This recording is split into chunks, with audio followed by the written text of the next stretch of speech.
Hello everyone, I'm Grace Liu. Today I'm going to share a rapid and reversible tool to disassemble target microtubule. Among many microtubule-related research, microtubule disrupting drugs such as noctolizole and colchicine are the most common method used. However, there are several disadvantages of these drugs, including the poor efficiency shown in the video here and off-target side effects. Therefore, we want to develop a new tool that can rapidly disrupt specific pools of microtubule in living cells. To do so, we will use the chemically inducible dimerization system, which can rapidly trigger dimerization of two soluble proteins FKBP and FRB upon adding rapamycin. Applying this to our system, the FRB protein is fused with a microtubule binding sequence, EMTB.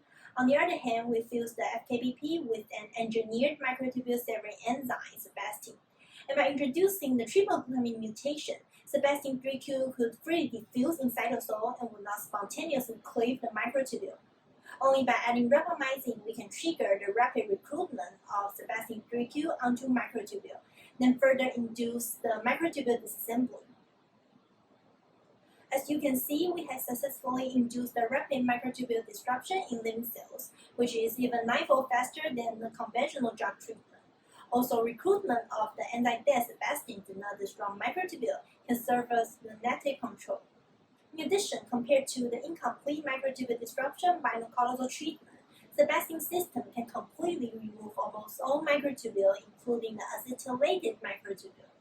Moreover, the system is in a reversible manner, as we can see, after induced microtubule disassembly for a while, the addition of Sebastian inhibitor can rapidly halt the microtubule disruption, allowing the regrowth of microtubule.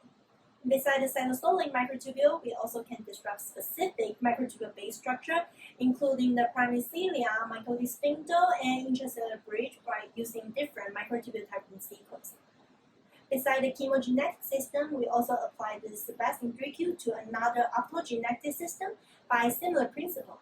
This allows us to spatiotemporally induce the microtubule disruption by blue light stimulation only in the illuminated region.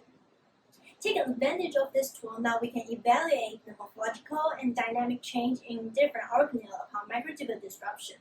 So first, we focus on the vesicle and lysosome. From the light cell image, we can see the reduced trajectory of vesicle as well as the decrease of their displacement and velocity upon microtubule disruption.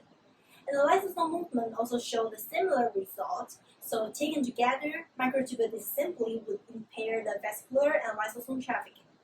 Next, by tracking the mitochondria before and after microtubule disruption, we can see their local movement will slow down. Also, both fusion and fission processes are suppressed upon microtubule disruption. However, the ratio of fusion and fission event didn't change. So probably because of that, we observed the overall morphology of mitochondria remained the same after microtubule disassembly. And the intensity of mitochondrial membrane potential sensitive dye shows that the removal of microtubule didn't affect mitochondrial activity either. As for the Golgi apparatus and ER, consistent with many previous research, we observed the removal of microtubule will immediately trigger the Golgi apparatus dispersal and will reorganize the ER network from tubular into sheet-like structure. In addition, we are also curious about whether an absence of mechanical support from microtubule will affect cell rigidity. So we used the atomic force microscope to measure the mechanical property in cells and surprisingly found a significant increase in cell rigidity after microtubule disassembly. To find the possible cause of this, we further labeled another cytoskeleton, the actin filament, and found that the microtubule disassembly will induce the formation of contractile stress fiber. However, upon the treatment of myosin inhibitor, devastating, microtubule disruption could not increase the cell rigidity. Therefore, we proposed a possible mechanism that microtubule might generally provide an outward support against the contractile stress fiber. To sum up, we have established a novel microtubule disruption system, allowing us to evaluate what happens in cell upon microtubule disruption, including the disorganization of many organelles, inhibit the dynamic of mitochondria, vesicle trafficking, and lysosome, and lead to the increase in stress fiber and cell rigidity. So this research has already been accepted by the EMBO journal, and that's all of my presentation. Thanks for your attention.